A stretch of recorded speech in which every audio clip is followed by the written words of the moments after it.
Praise the lord. మీ అందరికీ దేవుని నామమున వందనాలు. అందరూ బాగున్నారా? ఉదయకాల సమయంలో దేవుడు స్పష్టంగా నీతో మాట్లాడుతున్న మాట, నిత్యమైన కృపతో నీకు వాత్సల్యము చూపుదును అనే మాట దేవుడు చెప్పడం ప్రారంభిస్తూ ఉన్నాడు. యెషయా గ్రంథం 54వ అధ్యాయం 8వ వచనంలో మనం చూడగలం. అయితే ఈ ఉదయకాల సమయంలో దేవుడు మాట్లాడుతున్నాడు, వాత్సల్యము చూపించే దేవుడు, కృపచేత వాత్సల్యము చూపించే దేవుడు.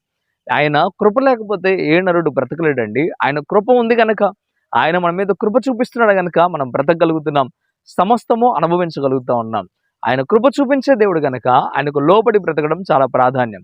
ఒకవేళ ఇంకా దేవునికి లోబడకుండా బ్రతుకుతా ఉన్నావా, ఇంకా దేవుని కొరకు బ్రతకడానికి సిద్ధపాటు కలిగి లేవా, అయితే ఆయన కృప వలన ఇంతవరకు నువ్వు బతికి ఉన్నావు. నీ గొప్పతనం ఏమి కాదు, ఉన్నతమైన స్థితి ఏమి కాదు, నీలో ఏదో యోగ్యత ఉందని కాదు, కానీ దేవుని కృప వలన మాత్రమే నువ్వు బ్రతుకుతున్నావు అనే విషయాన్ని మర్చిపోవద్దు. అందుకే ఇకనైనా దేవునికి లోబడటానికి సిద్ధపడు. ఆయన కృప లేకపోతే ఏ నరుడు బ్రతకలేడు. ఆయన కృప చూపించాడు, వాత్సల్యము చూపిస్తూ ఉన్నాడు.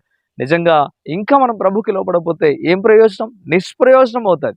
అందుకే ప్రభుకి లోబడి బిడ్డగా నువ్వు ఉండాలని దేవుడు ఆశపడుతూ ఈ ఉదయకాల సమయంలో మాట్లాడటం ప్రారంభిస్తూ ఉన్నాడు. దేవుడే నీతో మాట్లాడుతున్నాడు, దేవుడే నేను గద్దిస్తూ ఉన్నాడు. ఇంకా నాకు లోబడట్లే, ఇంకా నువ్వు నా దగ్గరకు రావట్లే, నా దగ్గరకు వచ్చి నా హక్కును చేరట్లేదు అని దేవుడు చెప్తాం ప్రారంభిస్తూ ఉన్నాడు. ఉదయకాల సమయంలో దేవుడు మాట్లాడుతున్న మాటకి నువ్వు లోబడగలిగితే నువ్వు గొప్ప స్థితికి దేవుడు నిన్ను మారుస్తాడు. నీ జీవితం ఎందుకు అంత దుర్భదంగా మారిపోతా ఉంది, ఎందుకు అంత హీనమైన పరిస్థితికి మారిపోతా ఉంది అంటే దేవునికి లోబడకపోవటమే. అబ్రహాము దేవునికి లోబడ్డాడు, తన జీవితాన్ని దేవుడు గొప్ప స్థితికి మార్చేశాడు. యోబు దేవునికి లోబడ్డాడు, గొప్ప స్థితికి దేవుడు మార్చేశాడు. అలాగే భక్తులందరినీ దేవుడు ఎంతగానో గొప్ప స్థితికి మార్చాడు. నీవు కూడా మార్చబడాలని దేవుడు కోరుకుంటూ ఉన్నాడు. అందుకే ఉదయకాల సమయంలో నీతో మాట్లాడటం ప్రారంభిస్తూ ఉన్నాడు. ఇకనైనా దేవుని కృపకు లొంగి ఆయన సన్నిధిలో నువ్వు బలముగా ఉండాలని దేవుడు ఆశిస్తున్నాడు గనుక నువ్వు మారు మనసు పొందుదు గాక.